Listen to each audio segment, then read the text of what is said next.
Welcome to the podcast, where street smart, business smart, all kinds of smart people share their insights into the world of marketing, career journeys, and personal growth.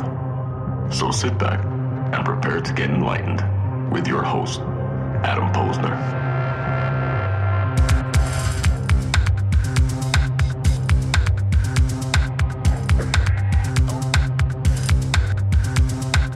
Everybody, welcome back to the podcast where I bring you the best and brightest from the world of business, marketing, and personal growth to help you harness your inner tenacity and drive your career forward. Tribe, my guest today, Rich Cardona, is a first-generation American and retired Marine Corps attack helicopter pilot. How cool is that shit? After getting a master's in business administration, out of fear he wouldn't be marketable, he ventured into the traditional workplace and landed a job with a little company called Amazon. While he admits the company is the tip of the spear, his experience in fulfillment was extremely unfulfilling. He left, moved into his in-laws' basement, and dug down deep to find his true passion that would lead him to a fulfilling business. After spending time with and documenting one of my heroes, Claude Silver, VaynerMedia's chief heart officer, he realized that there was a need for executives like her to become more visible. And the idea was hatched, and Rich Cardona Media was born. And today, Rich and his team help executives and entrepreneurs become more visible by using video to create long-term content and social media strategies. And he's also created a brand new video series and podcast called The Leadership Locker, and it's awesome, and we'll link you, and you guys got to check it out, where influencers and industry leaders share their experience with transitioning service members and veteran entrepreneurs. I know that's a mouthful. Rich will fill us in. Rich, welcome to the podcast. Dude, thank you so much for the intro. I feel like there's these hypothetical or figurative fireworks going on behind me, and I'm coming into the arena. smoke machines and lasers and all that kind of shit. So why don't we start? So my tribe may not know you well, right? Like one of the things that I really like to do is, bring on guests and introduce them to my audience and my tribe, people that I value, people that I think are just awesome human beings doing great stuff out there. So why don't just a real quick high level overview of who you are and what you do best, man. Yeah, man. First, thanks for having me on. What I do high level, looking down is I am just a dude who doesn't settle, who always thinks there's more, who always thinks I'm not actually fulfilling my life's purpose yet. And because of that, I always look at everything that I do as there's no finish lines, there's only starting lines. And entrepreneurship is my newest adventure and my favorite adventure so far in my life. It's been exactly what I needed it to be. This is obviously not G-rated, right? It's a fucking kick in the balls all the time. What the fuck you want, man? But it's wonderful. It's a wonderful life, man. And it's just where I need to be, grinding and trying to give back to the community with the podcast and trying to give to people who need to be visible, period, point blank. It's as simple as that, and I'm happy as hell. That's awesome, man. So I love your story. It's awesome, and you and I connected, and we got this thing going over here. So first and foremost, thank you for your service. I think, I'm grateful. And so many people are as well. So let's talk a little bit about your military service. I'm always interested to learn, why you first decided to go into the armed forces. All right, man. I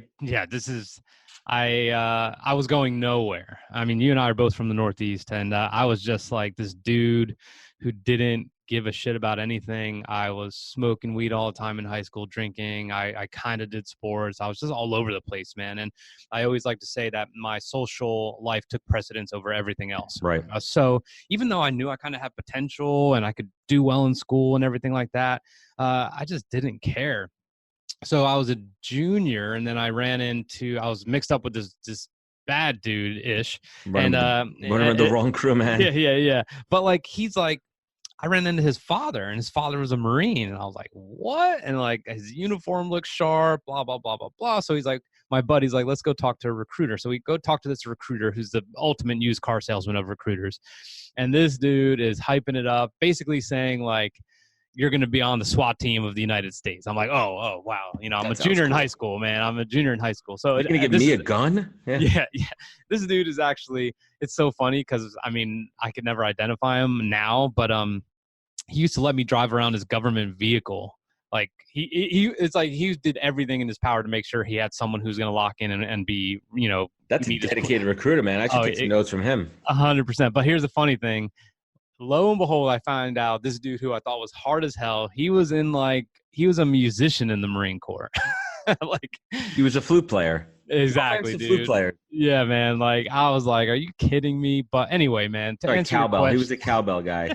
Yeah. and I mean, he knew I didn't know better, so of course he's trying to thug it out. So, long story short, man, like I just I knew I was going nowhere, man. I always say it was my first self-aware moment. I was like, what am I doing? I got to do something. My parents, like I said, I was first generation American. I mean, I knew hard work, but like my parents didn't have the money to send me to college. And if I went to college, I was going to smoke or drink my way out of that thing in the first semester, period, point blank. And you And knew I it was just back like, then. You knew that yeah, back then. yeah. I mean, I knew I needed direction, man. And I knew I couldn't have them pay for college. And that was it. So off I went. And all I said to myself, bro, was like 4 years and I'm going to have all this discipline. I'm going to get out and everything's going to be wonderful. And then I'll just show everyone that I was able to do it myself. That was 1998. 3 years later, 9/11 happened, so that changed everything. But yeah, so that initial 4 years ended up being 17 years. Wow, that's crazy. Did you know going in that you wanted to fly helicopters? Oh God, dude, I was the lowest of the low. Yeah. And this is what I mean, man. I never settled. I was the lowest of the low. I was a private. I was an enlisted Marine. And for all you veterans out there, you know what I mean. It's just the very bottom rung of the totem pole. And as I progressed in the Marine Corps, I was like, you know what, I could do more. And this is going to sound arrogant, but I was like, I don't want to be just carrying out the orders. I want to be giving the orders. Yeah. And literally, Why not? literally, I was just performing at a level where I knew I could get some endorsements for an officer transition program. I applied, and guess what? Like, here's the key, man. I was the only dude in my Italian battalion who applied. So they're like, go ahead. You won. You're in. It's like, dude, I was not like super qualified at all. I just showed up and was like, I put my name in the hat, and I kind of I just made a case that I was destined to do that. And then off I went from enlisted infantry guy to flight school, and college, and then flight school. And then, I mean, dude, no one could ever have told me years and years ago that I was going to be flying these $24 million awesome light attack helicopters. That's crazy. Yeah, right. It was unbelievable. And where in the world have you been sent to, man, that you could tell us? So I mean, before Afghanistan, I had been all over, Okinawa, Italy, Malta, just all over, Germany, Spain. It was great. Did a lot of really cool things, but Afghanistan and combat was by far the best ever. And I mean, I'm just going to take a second to talk about that. Yeah, please. One guy told me before we left, he goes, what you're about to do, and he had been deployed 3 times before us. His call sign's Action Jackson. So this dude's like, your lives are gonna get so much better personally and professionally, or your growth. And I was like, how is this? And like, here we are in this like secret room before we deploy for weeks at a time, studying all the regions and all these like objective areas and all this stuff. And I'm like, I don't know what he means. And then we get there, and you are replaced. It's called a RIP, replace in position, essentially. We are replacing another squadron who's been there, and they're at they're rotating out. Mm-hmm. Exactly, we're rotating, right? So, rotate in place is what I meant. So we're rotating out. They look shit hot. They're also look tired, like we're ready to leave. And here we come, and just like here we're gonna come in and just fuck it all up, right? Like we haven't been there, we're not in the rhythm, we don't have the cadence, we're new. So we get there, and then little by little things start to get better. And dude, next thing you know, it's like month 3 or 4, and you are just operating at such a high level. It's second nature, and you're just like everything you thought you could do is like 5x'd.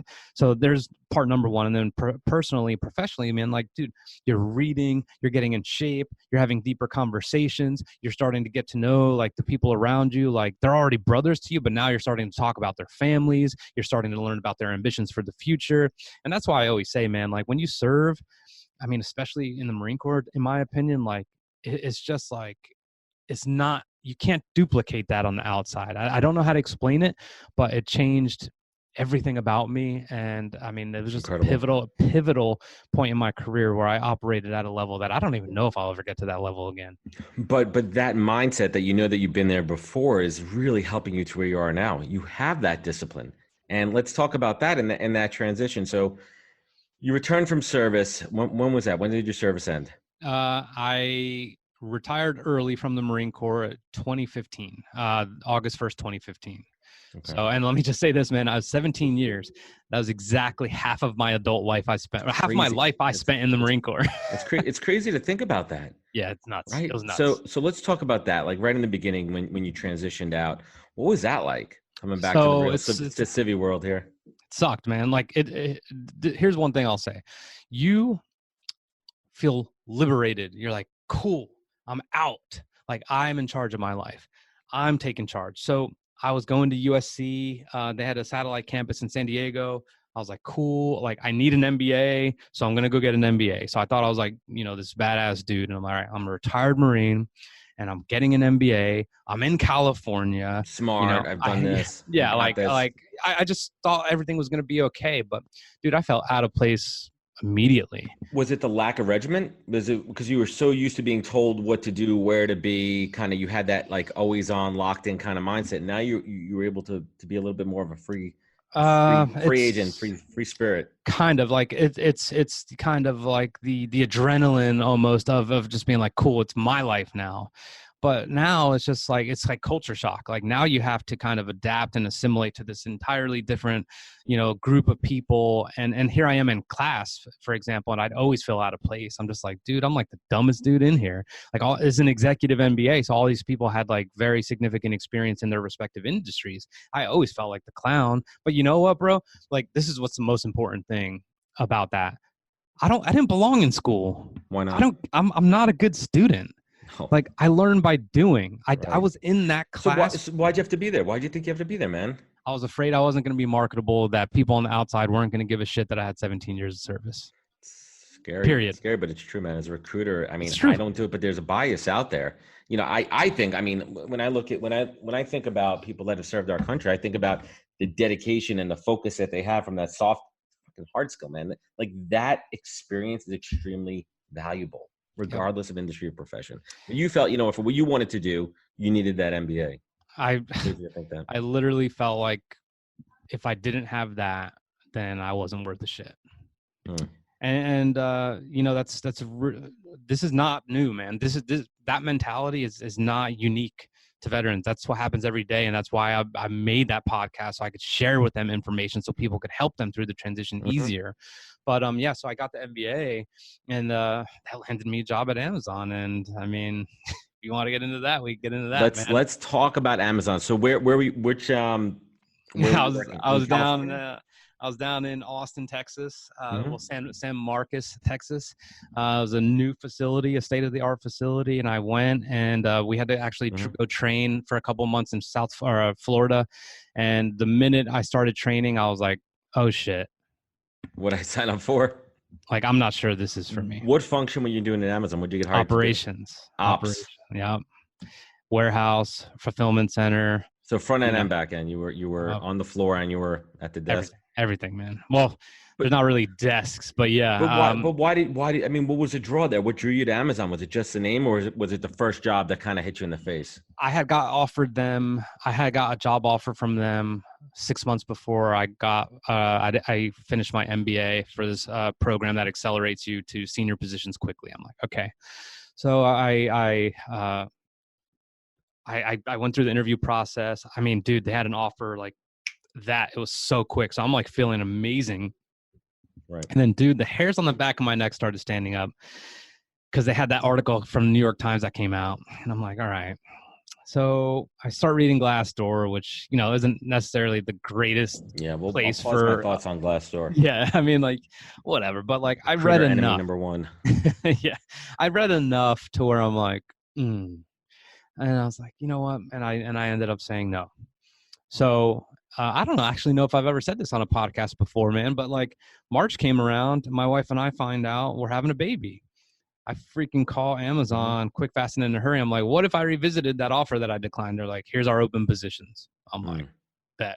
And of course they're like, cool, we don't have to re-interview this guy. Like, let's do it. So make it happen. Picked Austin, went to Austin. And look, like, you said it. It's their tip of the spear. Everything that's going on inside that facility was amazing, but I hated being indoors that long. I hated being confined. Oh, dude, it Fuck was it out. awful. It was You couldn't help awful. but stay or night with the weather was happening. Yeah, exactly Is it that. raining out? Is it winter? It's Austin. No, there's no snow. Well, there Yeah. is snow in Austin too. The tempo was fast and all that was crazy, but like I had taken very serious issues with the leadership very early on. And I was just like, you suck in my head. I'm like, you suck. Mm. So I You already had that in your mindset, so you weren't focused. You didn't give a crap I was about bad, this bro. job. I was toxic. I'm not gonna lie. And what happened was I can relate with you, man. I still performed at a high level, Right. and I eventually got promoted. And then once I had a bunch of hourly associates and managers under me, that's when my performance really took off. And even though my performance was taking off and I felt like I was doing the best leadership I'd done in a very long time and that I was shining above the people above me, my character was plummeting. How so? I was having a baby. I was a shitty father, shitty husband. I was drinking my face off. I was getting fat as fuck. I was just all over the place, dude. I was not at peace with myself. I was obsessed with leading people and making sure they got something, and that's all that mattered to me. Did you feel that you were so focused on performing at this high level at work that it was taken away from the things that are most important, your marriage and the baby? 100%.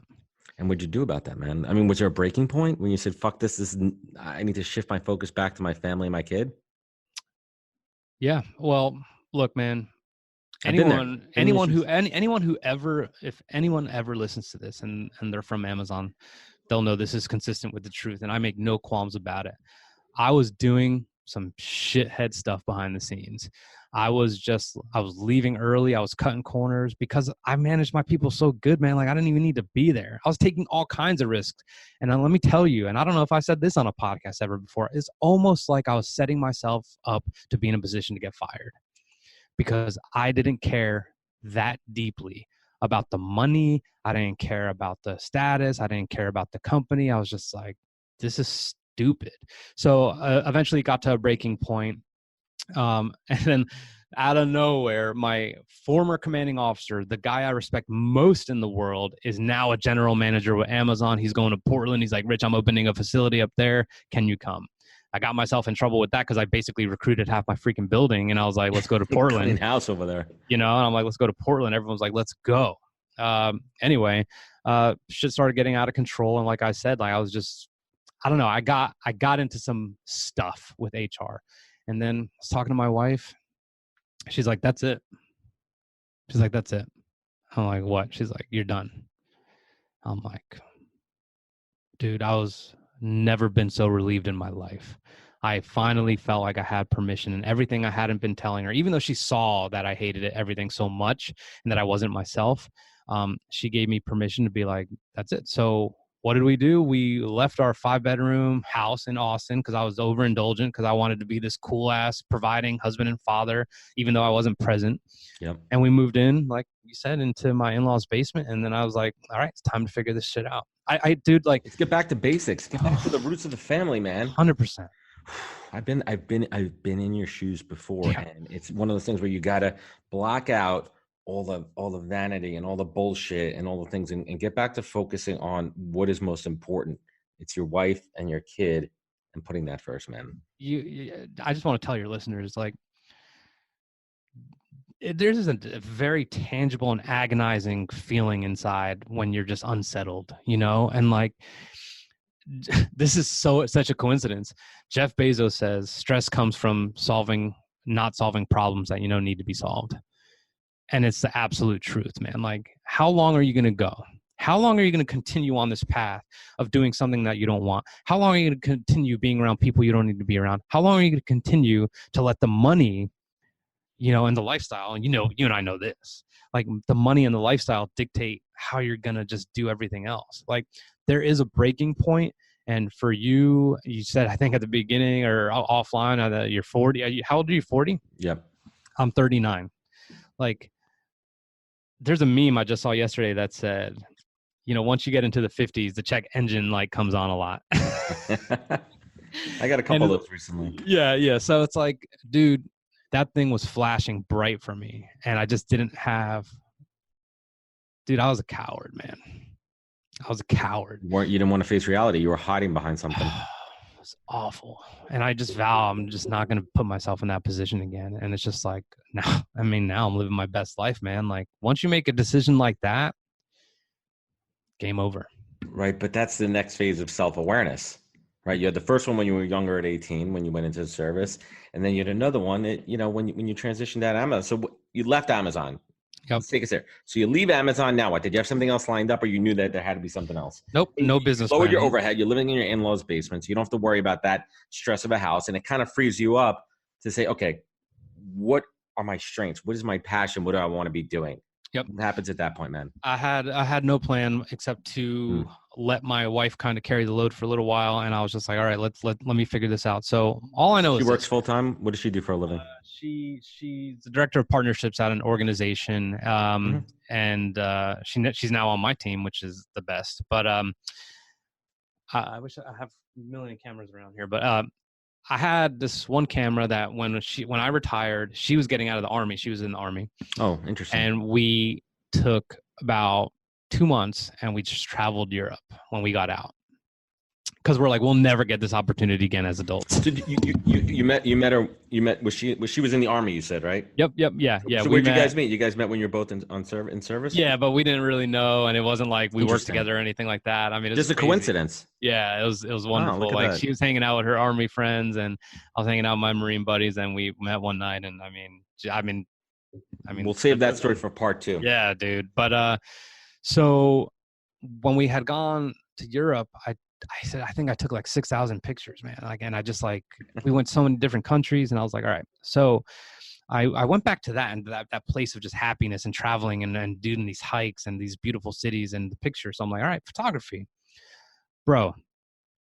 This is so funny, but I literally applied to like these shithole camera shops for entry-level positions just so I could learn, and like no one replied to me like ever. Now I'm getting alerts all the time in my email. It's hilarious. And Anne's like, you're probably too overqualified. I'm like, I made it clear that like this is what I want to do. So that's a blessing in disguise that didn't work out. So I just started doing pictures, and then I was like, taking pictures, and looked into photography. I'm like, you know what? This isn't going to work, man. Like, this is like, you need to hit the lottery in order to really make it. Right. Especially, dude, what kind of photography you do? Journalism, wedding photos, bar mitzvahs? No. What you going to do? Yeah. Like, work in a photo store, work at Best Buy? Like what? No offense, but like, what were you going to do with that? I don't know. Right. But there's a passion there. You have an eye. You want to capture something. Enjoy it. Right. Yeah. You had this mindset of like, I'm a storyteller, right? So that takes us, had the video break. Yep. So I started offering people in this small town in BFE, Virginia, man, 3,000 people in this town. Uptown and downtown were separated by 0.8 miles, and it was a McDonald's and a Walmart. I mean, it was pretty funny, man. So this town is culture shock from Austin. So there we are. And I was like, all right, let me start. There's a gym. So I go to this gym. I'm like, what if I made a promo for your gym? Can I get like 3 months free membership? Barter mindset. Literally, like This is like the Gary Vee blueprint, right? So I'm like, all right. So he said, yeah. Made this video. It sucked. And then I made a couple other videos for other businesses. And then this is where it went wrong. So before things got right, it still went worse. I started spending a ton of money on courses, webinars, conferences, equipment, trying to figure it out. Yeah, dude, like just all this money just going into this nonsense. But as you mentioned, one of your heroes, who's my hero and friend as well, Claude Silver over at Vayner. The whole time I was going through all those trials and tribulations at Amazon, we had been connected on LinkedIn, and she would literally take time almost every month to just like talk to me. I don't know why, but she did. And she would always say, you're in the driver's seat more than you think. And I'm like, yeah, but no one's noticing me. I'm like doing all this good stuff and blah, blah, blah, blah, blah. And she's like, when the time is right. And I was like, I don't know. I never knew what she meant. So now it was time for me to say thank you. She's like the oracle, man. I know, man. So it was ridiculous. So I finally get on her calendar. I'm like, I want to come see you. I have to drive an hour to Richmond, and then from there it's 6-hour train ride. So it's 7 hours. And I ended up doing this multiple times. And I went up and I just had this like thought out presentation of how I was going to offer her to literally just document her. Be her D-Rock. Yes, literally. And I go in there and my wife was with me, and my wife's super cool. So like, And you're up at the inner it's offices. the end of, yeah, we're in her office. It's the end of the day. And I'm like, I like barely have said a word. I'm like, can you guys stop talking? I was like literally jealous of my wife. Finally get to it. And I offer Claude, I'm like, hey, you know, you've done so much. This is the only way I could thank you. Like, this is something I believe you need and deserve and whatever. And like, I was like kind of in the middle of pitching. She's like, I trust you. And I'm like, what? I'm like, who the fuck says that? She feels it. It's an I energy, get it. man. Yeah. It's an energy with her. Yeah. I was like, what? So she's like, I trust you. I'm like, all right. So she gets back to me, and she calls me a little while later. She's like, look, I talked to Gary and whatever. She's like, because, you know, this is very HR centric. Like, we can't do a lot of the stuff that you would normally do. I have so many private conversations. She's like, but if you want to come to keynotes and panels and stuff like that, I was like, whatever, no problem. Right. So literally I would go get on a train to New York and do this thing and just, you know, just go up and like capture her. So the business. So this was just an idea of me giving back, man. Like, I just really wanted to say thank you. That's how it starts, though, I right? just wanted to say thank you, but I really enjoyed it. So we were in a cab and we're on the way back from a panel, and dude, this is like the first time I ever filmed with her. She said, how was combat?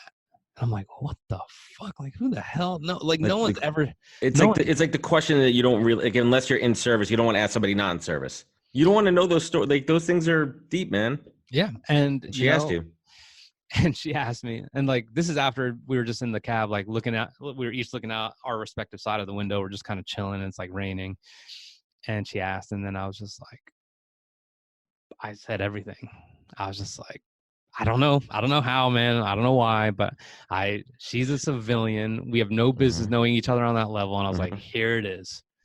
And then she starts talking about her and all her stuff. And then we get back to Vayner, and she goes, why weren't you filming that?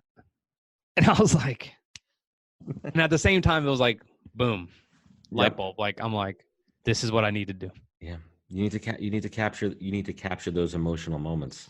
Yeah. And those real raw, uncut moments. 'Cause that's when people are, you know, truly their real authentic selves.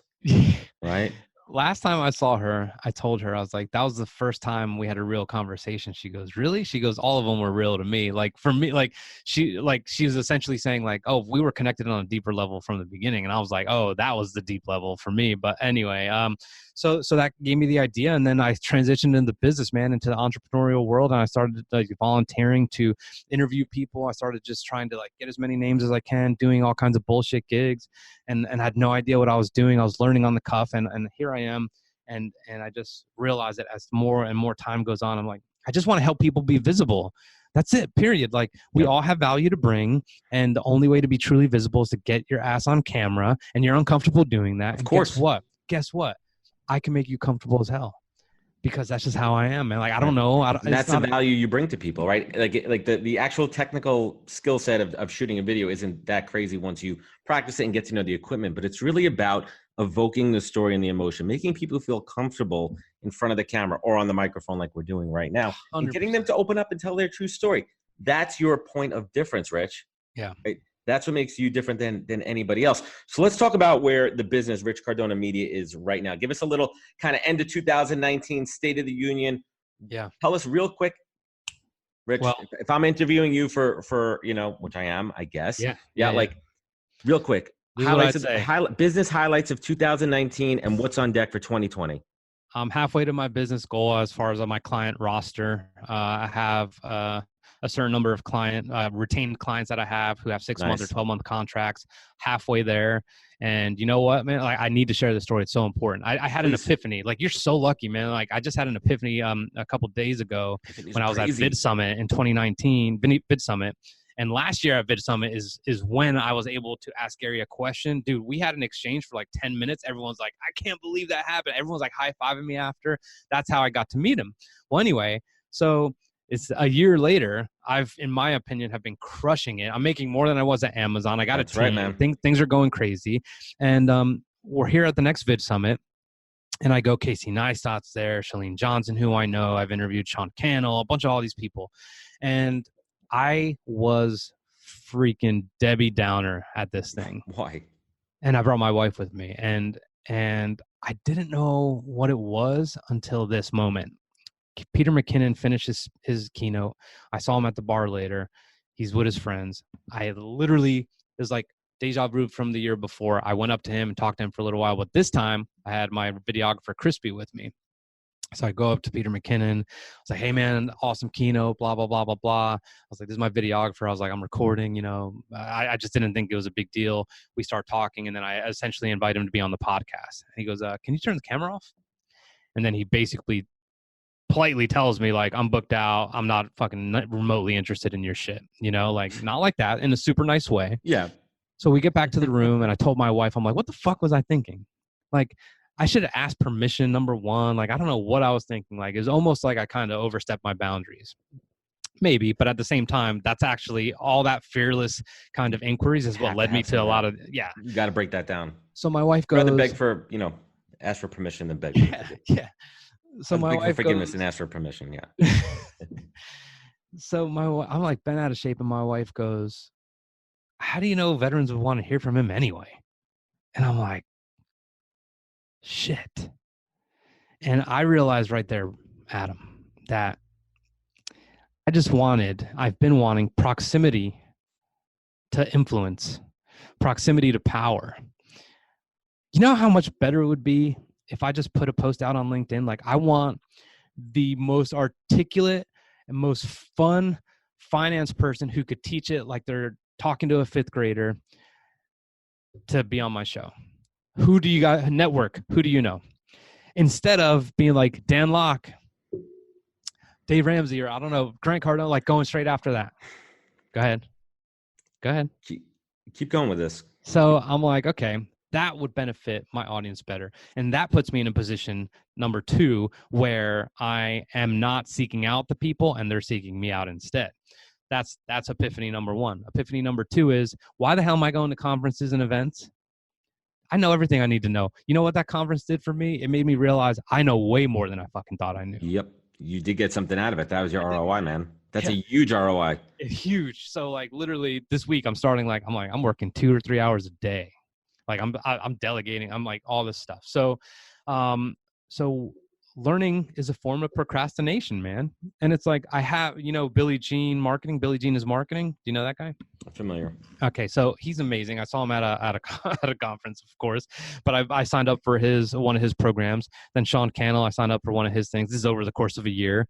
And then I'm just like, you know how much implementing of that stuff I've done? Nada. 0.0. Nothing. It's like my trajectory was like this. And then it's like, you go to conference, it's like that, come back down. It's like, okay. And then ultimately, like the mean is low.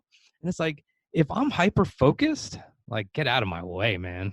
Like I'm just going to dominate. So that is what I took away. That is the status right now of Rich Cardona Media, which is I'm looking for some badass clients who are going to let me take them to the next level. And I'm going to tune out all the noise, no more traveling, no more nonsense, no nothing. I'm going to over deliver for people who want to be visible, who want speaking engagements, who want to be on your podcast, who want to be, invited to this and this event. And I'm going to take their brand to the next level because the people I work with, they deserve it. And I just go all in. Yes. Love it. That's what I'm talking about, man. You got to block out the noise too. And I'm glad I didn't interrupt you, but some really interesting point. I've been having a conversation with a lot of these successful podcasters, as we like to call them, and they're all having the same guests on, and it's creating this echo chamber. I'm like, listen, there's certain guests that are awesome. They're going to be awesome every single time, but they keep telling the same story on each show. They keep promoting the same exact thing. And where's the value? That yes, it's awesome. Like they're getting sponsors and everything. Like, listen, I would love for my podcast to blow up. Of course, who wouldn't, right? I'd love to get sponsors and monetize it. But ultimately going back, and I feel we're aligned on this one. Ultimately, we're about giving back. This is a value add. And I keep saying this, and this is why we're aligned, Rich. Our networks are our net worth, right? And we bring people to the table and showcase them. This is our canvas, man. Yeah. I bring on folks like yourself who my audience may not know. They will after this for sure, to talk about what value you bring. And that's the value of the show, is to introduce people and elevate them, right? Yeah. It doesn't always have to be the same people on every single show, right? There's times when those people do add value. Don't get me wrong on that. Of course. You need to separate and differentiate. Yep. It's I mean, on the same the thing, podcast making the rounds. Is like, what is the talk? Is Good Morning America? What is this shit? exactly. And you know what, man, like, and it made me realize, and look, man, like I'm very happy with how things have gone, but it humbled me and it brought me back to reality, which is my interests are not the same as my audience. Like I literally I put myself first in some of these situations because I was enamored, or I thought this person was the shit, or I thought they could bring so much value, but I wasn't thinking of it from the other side. And that's the easiest way to lose. But in this game, you come across these moments a lot and you learn, and then that's it. I mean, as long as you don't make the same mistake twice, you can't fucking lose. I love it, man. So let's talk about the Leadership Locker podcast. Just real quick for anyone who has not checked it out, we're going to link it below. It's going to be awesome. I'm going to be on Rich's show in a couple of weeks. Can't wait to tell my story in his show. But tell us, when people ask me about my show, I'm able to articulate it. Rich, what is the Leadership Locker about?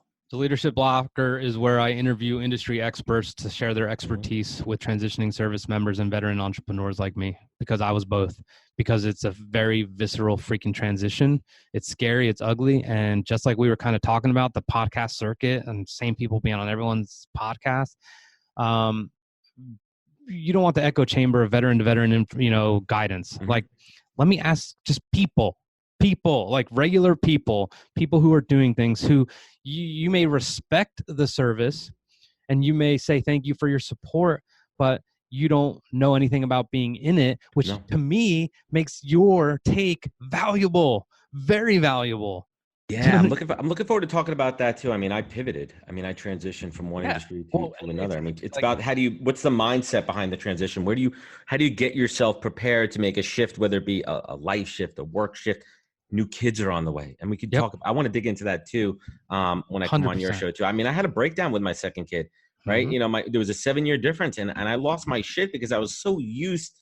My kid was 6 at the time. She's I could literally be upstairs doing something. She's down, and she was on autopilot. Yeah. And then all of a sudden, I'm back in daddy mode 6 years later, and there's a big difference between having a kid at 33 and 39. So I'll park that for a minute. Let's bring this home here, Rich. What does the word authentic mean to you? Authentic means if I don't like wearing a suit, I will wear this instead. Okay, like authentic means like when I ask you why, you don't need a good memory. Like when I ask you why on a follow-up question, it's just like whatever your heart says. Like I don't see the wheel spinning so you could prep that shit. Like I that's authenticity to me. And that's again, like it's kind of like my gift, man. Like people become unwrapped when I talk. But authenticity in its purest form, man, is not being afraid of who you are. And it's just it's being willing to do what everyone else won't. And I love that more than anything, man. Like I mean, that's what authenticity is. That's awesome, man. What is the single greatest piece of advice that you've ever received that you take action on daily? I'm sure there's a lot of these things that come firing at you in the military. One of them is, and I love this line. There's two. One I practice pretty regularly. The other one I'm working on. It's work in progress. But one is never stop in the middle. You stop at the end. Like, dude, like we get so much momentum sometimes that we're just like, oh man, I'm going to reward myself. And you know what? I'm actually going to start watching football on Sundays all day again. Like, nope. I would love to. Yeah. Nope. Like that's not how it works. Like we reward ourselves for, like, don't get me wrong, celebrate your victories, but what got you there, what got you here is not what's going to get you here. It just means you need to turn it up a notch. So you just need to frame everything differently. So that's number one. Number two is, which I'm working on hard, is talk less, listen more. I love to talk. So do I, dude. That's why we have podcasts, right? I love to talk, man. But like the art of what I'm trying to do involves listening, and the art of really helping my clients tell their story and them helping me tell the story for them involves just shutting up. It's hard. Just shutting up, even though I'm so curious and intrigued on so much stuff. It's like, you just got to wait. Just wait. Listen. Yeah, I love it, man. What legacy do you want to leave behind, man? Never settle. That shit's literally going to be on my tombstone, man. Yep. Like, look, man, I've been previously married. I've been an enlisted Marine who became an officer. I was the first college graduate in my immediate family. I was freaking, a helicopter pilot. Like, what the hell is Who does that? that? Like, you know what I mean? Like, and I walked away from an amazing job and what a lot of people would consider themselves blessed to be. And now I got a freaking company that's approaching $250,000 in rev. I mean, like in 8 months, like get the fuck out of here. Like Boom. I can't settle. I can't sit still. I am literally like restless leg syndrome, but like as a human being. I'm banging my head against my microphone, dude, because we are in such a similar place right now where it's like the momentum, I get high off momentum. I fucking like coming off of the Gary thing in Dallas. It just like it's a shot of adrenaline. I have got all these business opportunities that are coming in. I love it. Brand is building, the engagements are coming, man. I love it, and we're aligned on that. Interesting, because I don't want to look too far backwards because we're looking forwards right now. But what would you say up until this point right now is your greatest accomplishment? Dude, I mean, is not having a business plan, and just like I am going to be this strange advocate for veteran entrepreneurs to be like, dude, just throw it away. Just throw it away, because like you don't know, like you have to just like taste all this stuff until you figure out, what you really, really love to do. Like you don't need to have the finances figured out. You don't need to set up the website. You don't need to have, make an LLC. You don't need to just be in it. Just be in it. So like my greatest accomplishment is that I've done everything completely unorthodox, and I'm still beating people who've freaking done it the right way. And I am going to continue to crush. I'm competitive as hell, man. So like all these people around me who are doing this and they're like, wait, you didn't do whatever or blah, blah, blah. I'm like, yeah, I actually don't have an email list right now, working on it, but I'm in no rush. I got my marathon shoes on. Like, me too, man. I'm good, building man. my database too. I mean, it's crazy. I'm good. Like, I'll be all right. Like we'll be just fine because we have that other thing that a lot of people don't have. They may have the business plan, everything, but it's a tenacity. Yeah. Right. The podcast is about tenacity and bringing people on who have that as well. Rich, not every day is sunshine and rainbows. You've been down in the shit. You've been in the worst fucking places that a human being could be mentally, and probably you've seen some shit in your time in the military as well. And on the flip side of that, where we are right now, having this awesome conversation, life is good, business is good, family, kids, and all that shit. What do you look to either to pull yourself up or to show gratitude? Rich Cardona, what is your North Star? It's my daughter. I mean, I don't care how cliche that is, but like I look at her, I'm like obsessed with her. Like she is just this beautiful human being. And I just want her to see and understand what I'm doing and like just live a way better life than if I had been doing what I was. Like it's that simple, man. I mean, there's really no other way to put it, but her, and then obviously my wife, man. Like my wife is a very kind of quiet, indifferent woman, a beautiful woman, but quiet and indifferent. She doesn't give me feedback. She doesn't have like the crazy conversations like this. She's measured. And look, she's in the Army. She had her own shit as well. But when the time is right, she just drops these fucking bombs on me that change my life. I don't know how to explain it, man, but like, just like in LA, when she's like, how do you know they would want Peter McKinnon on anyway? Like, dude, she has no idea how big that was. Like, it snapped me out of it. You need, because your head is fucking focused. And it's you have the blinders on, and that's why you need somebody. I got it, man. Good woman, good partner. That's what we need. Rich, thanks for coming on, man. This is fucking awesome.